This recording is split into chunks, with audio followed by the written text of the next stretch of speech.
Ramesh Pisharody അരസംഖ്യയാണെന്ന് CPM Palakkad ജില്ലാ secretary EN Suresh ബാബുവാണ് ആക്ഷേപം ചൊരിഞ്ഞത്. ഇതിനായിരുന്നു ഷാഫി പറമ്പിൽ മറുപടി കൊടുത്തത്. അദ്ദേഹത്തിന്റെ ആ പ്രയോഗം പിഷാരടിക്കല്ല, പിണറായി വിജയന്റെ മന്ത്രിസഭയിലെ മന്ത്രിമാർക്കാണ് ചേരുന്നതെന്ന് ഷാഫി പറമ്പിൽ തിരിച്ചടിച്ചു. ആ മന്ത്രിസഭയിലുള്ളവരാണ് പേര് നോക്കി ആളുകളെ തിരിച്ചറിയാമെന്ന് പറയുന്നത്. അത്തരക്കാരെ അരയല്ല, ഫുൾ സംഖ്യ എന്ന് തന്നെ വിളിക്കണമെന്നും ഷാഫി പറമ്പിൽ പറഞ്ഞു. പിഷാരടിക്കെതിരെ ഇത്തരത്തിലുള്ള ആക്ഷേപം ചൊരിയുന്നത് പിഷാരടിയുടെ ജയം അവർ തിരിച്ചറിഞ്ഞതിനാലാണ്. അദ്ദേഹത്തിന്റെ ആ പ്രയോഗം പിഷാരടിക്കല്ല ചേരുന്നത്, പിണറായി വിജയന്റെ മന്ത്രിസഭയിലെ മന്ത്രിമാർക്കാണ്. കോമാളി എന്നൊക്കെയാണ് ഒരു സ്ഥാനാർത്ഥിയെ വിളിക്കുന്നത്. നടൻ എന്നത് അദ്ദേഹത്തിന്റെ പ്രൊഫഷനുമായി ബന്ധപ്പെട്ട കാര്യമല്ലേ?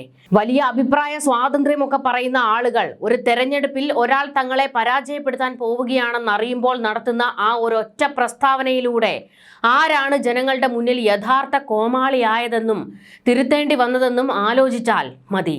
പിഷാരടി പറഞ്ഞതുപോലെ അതിനൊന്നും അതേ ഭാഷയിൽ മറുപടി പറയുന്നില്ല എന്നും ഷാഫി വ്യക്തമാക്കി.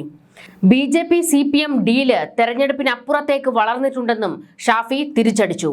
മാർ കൂറിലോസ് തിരുമേനി അടക്കമുള്ളവർ BJP CPM ഡീലിനെ കുറിച്ച് പറയുന്നു. പാലക്കാട് കഴിഞ്ഞ ഉപതെരഞ്ഞെടുപ്പ് സമയത്ത് തന്നെ CJP ഡീൽ ഉണ്ടായിരുന്നു. അതേസമയം ഈ ഡീലിനെ എതിർക്കുന്ന പ്രവർത്തകർ CPM-ലുമുണ്ട്. അവർ തിരുത്തും. നല്ല CPM-കാരുടെ വോട്ട് ഇത്തവണ UDF-നായിരിക്കും എന്നാണ് പൊതുവെ ആളുകൾക്കിടയിൽ ഉയരുന്ന അഭിപ്രായം.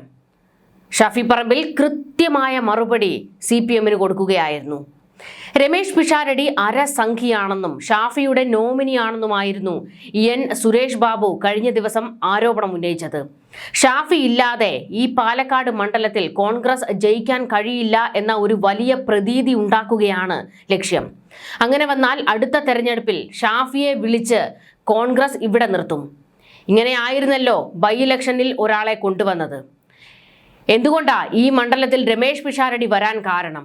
അത് ഷാഫിക്ക് ഒരു ലക്ഷ്യമുണ്ട്. ദേശീയ രാഷ്ട്രീയത്തിൽ കോൺഗ്രസിന് ഇപ്പോൾ ഒരു പ്രസക്തിയുമില്ല എന്ന് ഷാഫിക്ക് നല്ല ധാരണയുണ്ട്. അത് മനസ്സിലാക്കിയാണ് രമേഷ് പിഷാരടിയെ ഷാഫി കൊണ്ടുവന്നത്. എന്നിട്ട് BJP കോൺഗ്രസ് ഡീല് വെച്ച് പാലക്കാട് BJPക്ക് വോട്ട് മറിച്ച് ചെയ്യുക. അപ്പോൾ കോൺഗ്രസ് തോൽക്കും. തോറ്റാൽ ഷാഫി ഇല്ലാതെ ഈ പാലക്കാട് മണ്ഡലം ജയിക്കാൻ കഴിയില്ല എന്ന ഒരു വലിയ പ്രതീതി ഉണ്ടാക്കും. എന്നിട്ട് അടുത്ത തെരഞ്ഞെടുപ്പിൽ കോൺഗ്രസ് ഷാഫിയെ വിളിച്ചിവിടെ നിർത്തും. ഇതാണ് ലക്ഷ്യമെന്നും സുരേഷ് ബാബു ആരോപിച്ചു. ഇതിനെല്ലാത്തിനും കൂടിയുള്ള മറുപടിയാണ് ഷാഫി പറമ്പിൽ കൊടുത്തത്. കോൺഗ്രസ്സുകാരല്ല, നീയൊക്കെയാണ് അരസംഖ്യയും മുക്കാൽ സംഖ്യയും മുഴുസംഖ്യയുമെന്ന് ഷാഫി പറമ്പിൽ മറുപടി കൊടുത്തു. ഷാഫി പറമ്പിൽ രംഗത്തേക്ക് വന്ന് വിജയൻ കൂട്ടർക്ക് മറുപടി കൊടുത്തതിന്റെ ആവേശത്തിലാണ് കോൺഗ്രസ് UDF സംഘങ്ങൾ. UDF കോൺഗ്രസ് സംഘങ്ങൾക്ക് നേരെയുള്ള CPM-ന്റെ വിരട്ടലുകൾക്കും അധിക്ഷേപങ്ങൾക്കും അതിനെ ചോദ്യം ചെയ്ത് രംഗത്തേക്ക് വരുന്നത് ഷാഫി പറമ്പിലും രാഹുൽ മാങ്കൂട്ടത്തിലുമാണ്. പ്രതിപക്ഷ നേതാവ് അവിടെയെല്ലാം മൗനം പാലിക്കുകയാണ്. പ്രത്യേകിച്ച് പിണറായിക്ക് നേരെ വലിയ വിമർശനം ഉയർത്താതെ മാറി നിൽക്കുന്ന സതീശനെയാണ് കേരളം കാണുന്നത്. സതീശ, നിങ്ങളെ കൊണ്ട് കഴിയുമോ ഇതുപോലെ പിണറായിക്ക് നേരെ വിരൽ ചൂണ്ടാൻ എന്ന ചോദ്യം വലത് സൈബർ ഗ്രൂപ്പുകൾ തന്നെ പ്രതിപക്ഷ നേതാവിന് നേരെ ചോദ്യം ഉന്നയിക്കുന്നു. യൂത്ത് കോൺഗ്രസുകാർ തെരുവിൽ കിടന്ന് പിണറായി പോലീസിന്റെ തല്ലുകൊള്ളുമ്പോഴും സതീശൻ അതൊന്നും കണ്ട മട്ടില്ല. അപ്പോഴും തെരുവിലേക്ക് ഇറങ്ങുന്നത് രാഹുലും ഷാഫിയുമാണ്. UDF സ്ഥാനാർത്ഥികളെ CPM അപമാനിക്കുമ്പോഴും സതീശൻ വാ പൊളിച്ചു നിൽക്കുന്നു.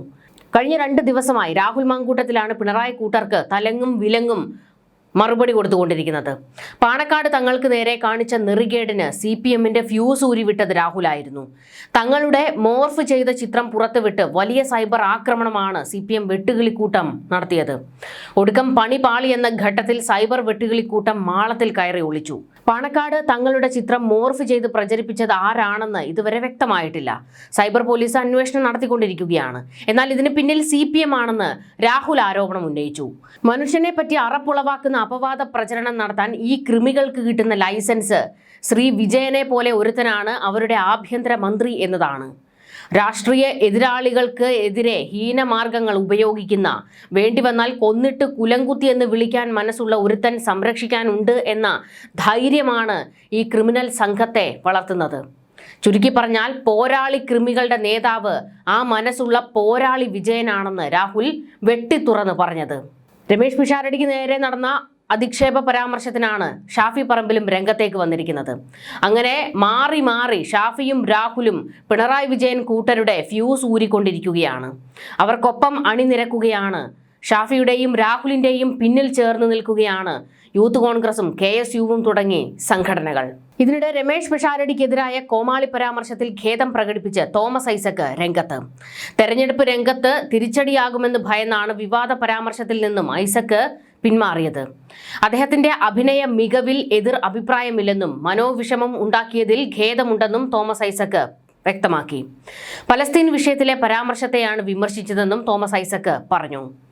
കോമാളി വേഷം കെട്ടി നടക്കുന്ന നടന്മാരെ നിർത്താതെ ജനകീയ പിന്തുണയുള്ള ആരെയെങ്കിലും നിർത്താമായിരുന്നു എന്നായിരുന്നു തോമസ് ഐസക്കിന്റെ വിമർശനം. ജനങ്ങൾക്ക് അംഗീകാരമുള്ള സ്ഥാനാർത്ഥികളൊക്കെ ഉണ്ട്. ഇങ്ങനെയൊക്കെ കോമാളി വേഷം കെട്ടി നടക്കുന്ന നടന്മാരെയൊക്കെ പിടിച്ച് മത്സരിപ്പിച്ചിട്ട് അയ്യോ ഞങ്ങൾക്ക് വോട്ട് കിട്ടുന്നില്ല, ഞങ്ങളുടെ വോട്ട് LDF ഭിന്നിപ്പിച്ചു കൊണ്ടുപോകുന്നു എന്നൊക്കെ പറഞ്ഞു നടന്നിട്ട് വല്ല കാര്യവും ഉണ്ടോ എന്നായിരുന്നു തോമസ് ഐസക്കിന്റെ ആക്ഷേപം. പരിഹാസത്തിന് മറുപടിയുമായി അപ്പോൾ തന്നെ രമേശ് പിഷാരടി രംഗത്തും വന്നിരുന്നു. സംസ്കാരം എന്നത് സമരം ചെയ്താൽ കിട്ടുന്ന ഒന്നല്ലെന്നും അത് വ്യക്തിപരമായ പെരുമാറ്റത്തിലൂടെയാണ് പ്രകടമാകേണ്ടത് എന്നും രമേശ് പിഷാരടി പറഞ്ഞു.